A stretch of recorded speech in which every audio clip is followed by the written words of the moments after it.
collaboration tools on campus. First, we'll be hearing from Vlad Wielbut. Did I say that right? Okay. Eric Hoffer will speak second. Erong Luo will speak third. And then Bill Robleski from ITS will be speaking about the Google Collaboration Suite. And when they're all done, we'll have about, if everything goes to timing, we'll have about 15 or so minutes for Q&A at the end. So I don't know if you have any clarification questions during the presentation. I'm sure it's no problem to raise your hand and have that answered. But for the most part, we'll have plenty of time at the end for Q&A. Also, there will be, because we're videotaping this for record of putting on the web later on, we have a microphone that will be running up to you for any questions that you may have, I think. So yeah, so just make sure that you give us enough time to bring you the microphone. So with that, I'll hand it off to Vlad and sit back and enjoy the show. Well, good afternoon, everybody. I'm sorry I have to be glued to this podium in order to be recorded. But I'll be talking in my brief presentation, I'll be talking about video and web conferencing resources at U of M, in particular two systems that we are using at the School of Public Health. And you know, my name is Vlad Wielbut. I'm the Director of Informatics and Computing Services at the School of Public Health. Before I go into describing these systems, I would like to clarify a lingering confusion. The web conferencing and video conferencing terms are often used interchangeably, but that's not right. These are very different technologies using different hardware and software, also used for different purposes. Just to illustrate a few differences I picked up here, web conferencing uses standard computer hardware, so any desktop and laptops would do. And sometimes you can also attach webcams and sound hardware such as headphones. Because of that, it allows fully distributed sessions, so people can connect to a web conferencing session from wherever they are, as long as they have a computer available and, of course, some sort of a connection. They're excellent for data sharing, so if you want to show PowerPoint slides or draw a diagram and have other people contribute, these are tools to use. They are usually quite interactive, but the interactions are emulated. So if you would like to get attention of the presenter, you raise your virtual hand by clicking on a button, and then it lets the presenter know that you have a comment or a question. If you want to indicate your applause, then you click on another button that maybe shows a little image of clapping hands. Video conferencing systems, in comparison, use specialized proprietary hardware most of the time, although very often the hardware is based on standards, so they can interoperate. Because of that, they are usually location dependent, so you have to go to a place that has this video conferencing unit installed, although there are now desktop clients that will allow you to connect to a video conferencing session from a standard computer. Because of this proprietary hardware, they usually offer excellent video and audio, especially high-definition systems. Data sharing, not so much. You can do it, but you'll end up with the low-resolution images. You'll lose quite a bit of detail. So they're not the best for that type of usage. And the interactions, obviously, are natural. So if you want to raise your hand, you just raise your hand, and everybody can see that. So now to the first of the system, I'll describe briefly a web conferencing system called Saba Centra. It's been in use at U of M since 2001. First, it was purchased by the outfit called Alliance for Community Technology.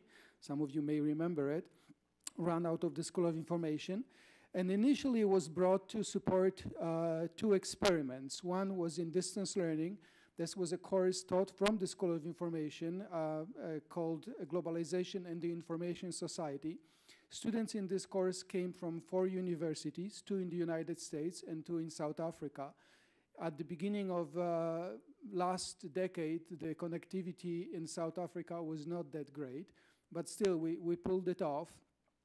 Students would gather or connect to the session once or twice a week to listen to the lecture by the professor, also have a discussion and work in groups. Group work was very heavy in this course, and we used this feature in Centra called breakout sessions, where you could distribute the participants to smaller kind of virtual rooms. They would go, they would work undisturbed for a while, then would be brought back together and discuss in a broader venue. That was very useful.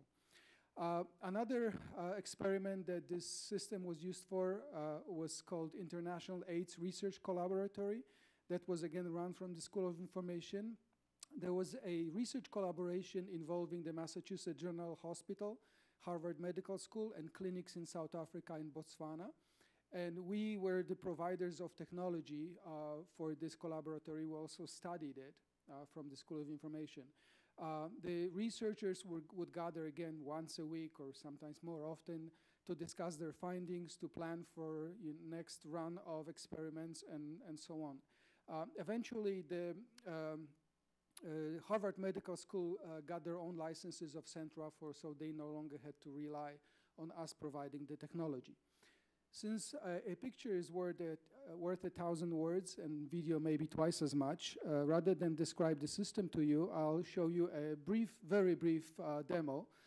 It will be a 3-minute after a 5-minute recording that I recorded with some of my staff to kind of demonstrate the features of the system. So here it is.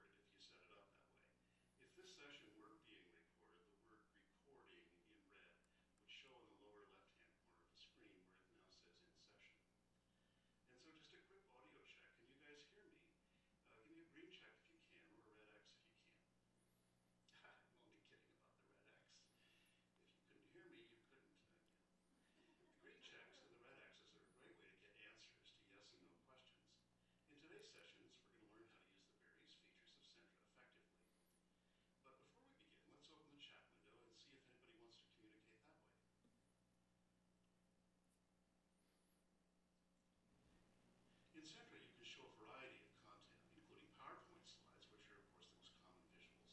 Presenters can annotate the slides by using a virtual laser pointer.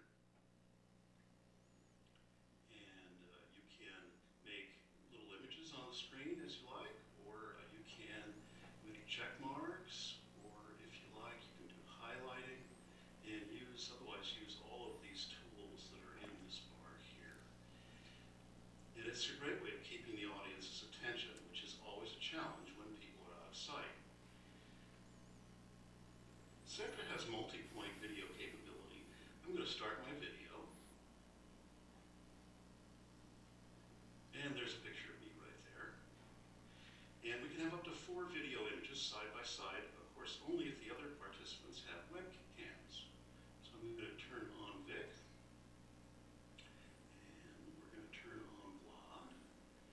So you can see that we have 3 images here all on the screen at once.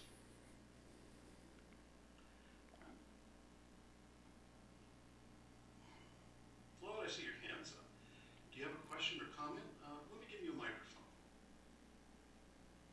Oh, I just wanted to point out that video quality will depend on the type of connection available to a participant. And those on slower connections will get lower quality video. Absolutely. In any case, don't expect high-def TV here. Okay, I see you find that funny. Why don't I give you a microphone so you can speak freely without raising your hands? There can be multiple presenters in the Centra session. Any person from the audience can be moved to that role at any time. Vlad, let me make you a co-presenter. Thank you, Paul. You mentioned that a variety of content can be shown during a session. Let me illustrate that with a couple of examples. I can, for instance, show a web page like this one.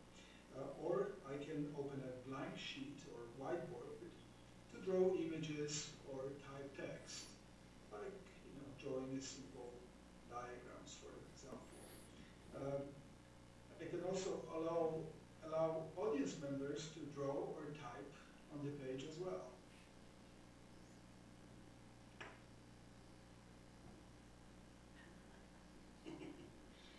Okay, so there's Vic's graph. So you kind of get the gist of it. There's 2 more minutes of this. It scratches just the top of the iceberg. There's lots of features in this little tool. Just to move on. So the strengths of this system and why we chose that was one, consistent use of multi-point voice over IP. There were very few competitors in this space in 2001. One was WebEx, another one was Placeware. And both of them steered their users toward using phone conferencing with visuals, which we couldn't really do because we couldn't ask students in South Africa to make long-distance phone calls to the United States that would last an hour and a half. So that was important and continues to be important for us. It is highly interactive. You saw some of that. It's feature-rich yet intuitive. Some people even fault it for these, little images that may not look so professional. It's excellent in seminar-style meetings when there is a free exchange of ideas and people can talk freely. Unlike some of the other systems that are mostly one way, there's maybe 1 or 2 presenters who are talking and the audience members are listening, maybe asking questions via chat. This is more of an multi-point exchange. It has breakout sessions. We are not using it these days, but this option exists. The sessions can be recorded, so students or participants who missed a session can go back and see it or review it. It supports multi-point video. In this current version, it's actually 6 videos, not 4. And it's already there. So we have it, we've had it for a while at the University of Michigan. We have expertise in it, and it's proven its value. The not so good things of it is the desktop client requires administrative rights to install, which can be a hassle and a problem sometimes. Although there is now a web client which does not provide this hurdle. And there's no ability to mix in phone calls, so we rely entirely on voice over IP. The system itself can be extended, so we could purchase additional hardware and software to allow bringing in phone calls into the sessions, but it would be quite expensive, and we decided that for our relatively small installation, the benefit was not worth the cost. If it ever expands to become a campus-wide resource, then we would definitely consider that option. Currently, we have 120 seats of the system, so 120 concurrent users can be connected at any given time. Theoretically, thousands of people can use this system for as long as they do not use it at the same time, not more than 120 people. Currently, it is supported and used by a consortium of 4 partners, 4 units at U of M. It's CSCAR, ISR, School of Nursing, and School of Public Health. The model we have is kind of all you can eat. All partners pay equal amount of money for renewal of the license annually, and then they can use however much they please. It is used currently to support virtual classes, in-field training, especially at ISR, virtual office hours, and meetings of all kinds. We do have quite a bit of spare capacity, especially during the day. Our weekday evenings tend to be booked heavily because School of Nursing and School of Public Health have large distance learning classes that are usually scheduled between 7 and 10 p.m. And in this year, the cost per partner was a little above $2,600. In the future, we will consider accepting new partners, broadening this consortium a little bit. It may evolve into a campus-wide resource, who knows, or may be replaced by something entirely different. Now to the video conferencing from Lifesize. School of Public Health acquired 2 systems of that sort last summer. This is one of them. It consists of this CPU unit, the processing unit sits in the middle just right underneath the big display. And the microphone array that sits on the table, it could also double as a telephone for phone conferencing. And on the top of the display, there is a high-definition camera. We made it into a portable unit, so it resides on a stand that has casters. We can move it from room to room, although it does not leave the building. The interface is really simple. If you want to place a video call, all you need to do is press this video call button and then type in the IP address of the other unit that will receive your call. For voice calls, obviously, you type the phone number. It's 99.9% of cases, that's all that's required from the end user. So the strength of this system is that it offers a high-definition video, so the quality of the video is really good, especially if you have a good connection and connect to another high-definition unit. It's very easy to use, very intuitive, can connect up to 4 sites out of the box without using an external bridge. It's less expensive than the competition. The unit that you just saw cost us $16,000. That included the stand and the huge 60-inch monitor and 1 year of support. So it's quite affordable. Lifesize offers desktop clients, and the units could be portable if you want to make them as such. It already has significant presence at U of M. There's quite a few of those units around or life-size systems in various units. So there is knowledge about them and expertise.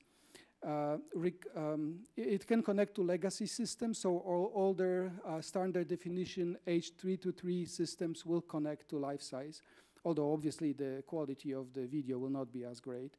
And recording is available. There is additional software and hardware that can be purchased, which allows recording of the video conferencing sessions. We did not invest in it because it's quite expensive.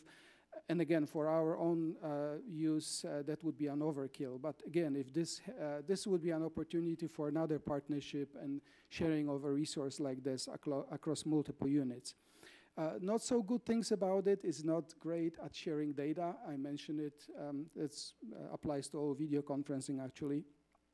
And the desktop client is quite pricey. It's 199 euros. So unless the euro keeps going down, that will be more than $200. And thank you very much. That's all I had to say. Now to Eric Hofer, my colleague, who will talk to you about another system.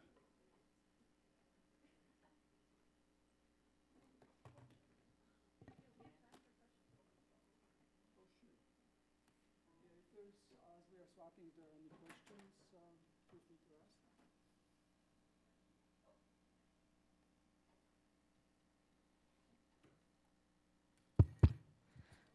So for the web conferencing, Sabah Center, is it completely web-based or we need to install something? It is completely web-based in the sense that it uses public internet. As I mentioned, it has a client for Mac and for PCs that you can install, so it's a native client, or you can use the web client, which works pretty much the same way, except it does not require administrative rights on your computer. But everything else, it just uses the standard hardware.